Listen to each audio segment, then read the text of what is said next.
não foram poucos os oradores, não foram poucos os senadores e senadoras que fizeram uso da tribuna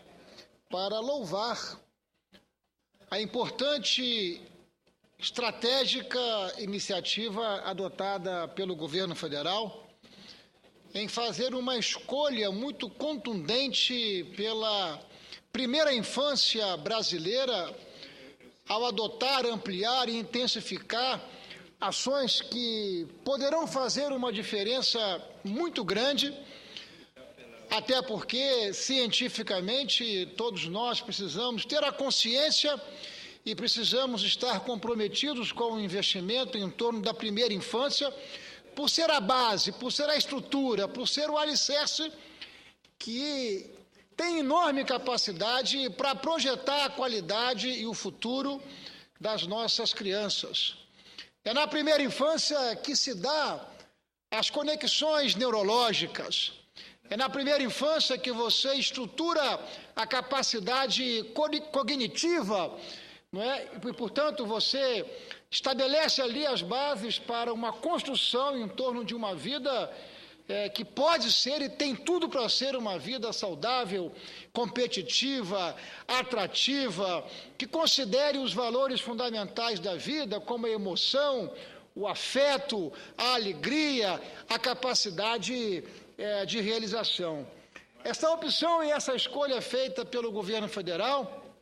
é uma escolha em torno de nós subtrairmos a extrema miséria de crianças na faixa da primeira infância, reforçando a renda de 2 milhões de famílias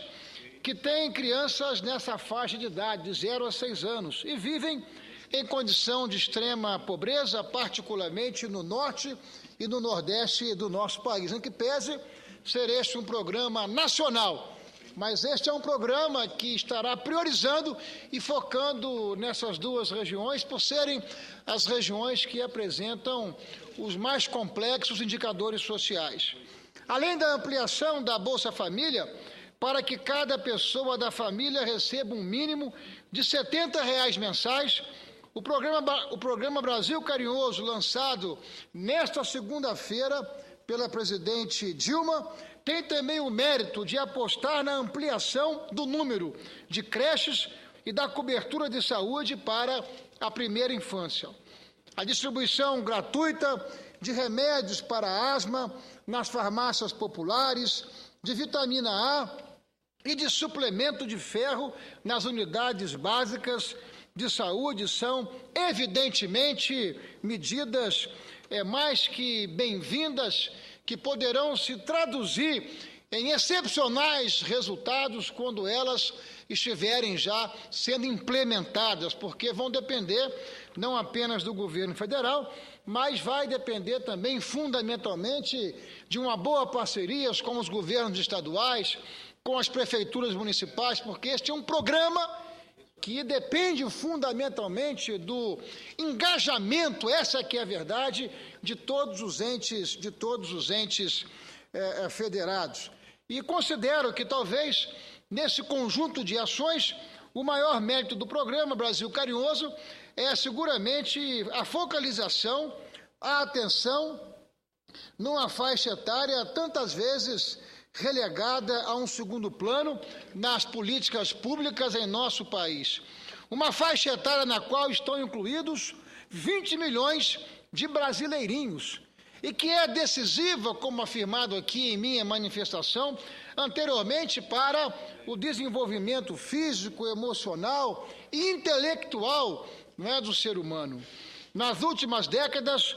houve conquistas inegáveis, mas a Secretaria de Assuntos Estratégicos, que vem coordenando os projetos para a primeira infância, destaca que os avanços ainda estão centrados nos chamados direitos negativos, ou seja, na educação da mortalidade, da redução da mortalidade, da morbidade e da subnutrição infantil, além da proteção contra as violações graves aos direitos das nossas crianças. Ainda há muito que caminhar no sentido de garantir os chamados direitos positivos, como o direito de brincar, de ser estimulado e de ser desenvolvido plenamente o potencial cognitivo das nossas crianças. Se formos considerar todo o ciclo da educação infantil, ou seja, a creche, a pré-escola, o déficit educacional no Brasil é da ordem de 60%. O estrago é enorme se considerarmos que é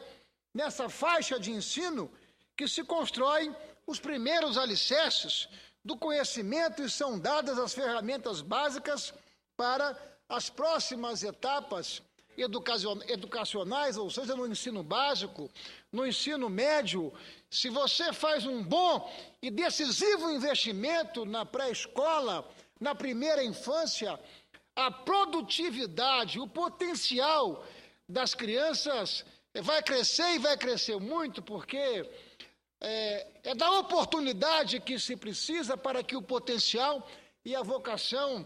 possa se afirmar. De modo que foi com muita alegria que nós assistimos o lançamento desse excepcional programa Brasil Carioso, que nós estaremos acompanhando a sua implementação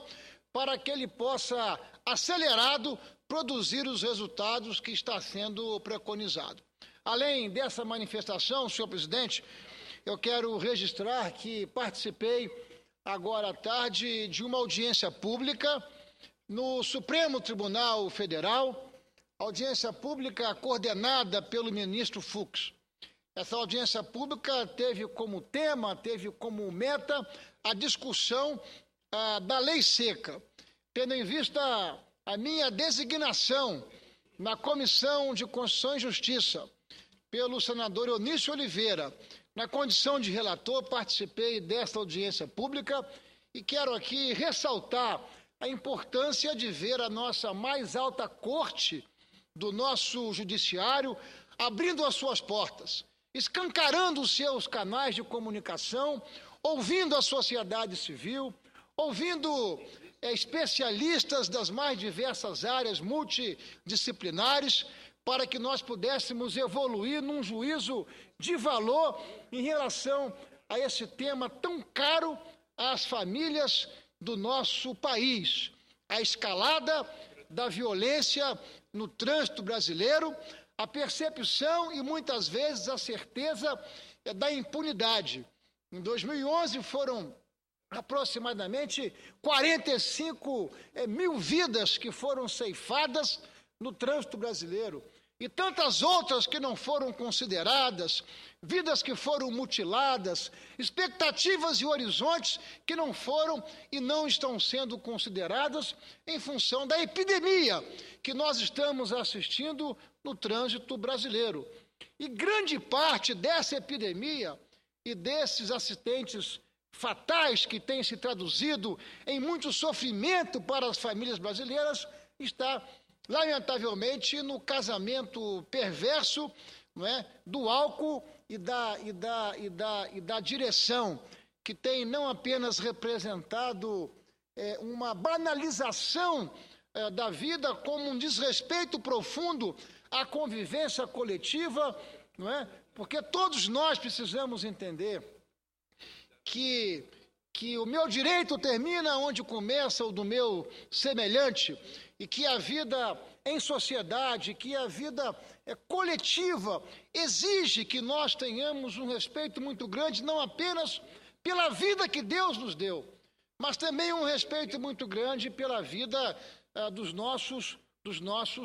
semelhantes. E foi com enorme prazer que nós participamos dessa audiência pública, uma audiência pública muito rica, com elevado conteúdo, que seguramente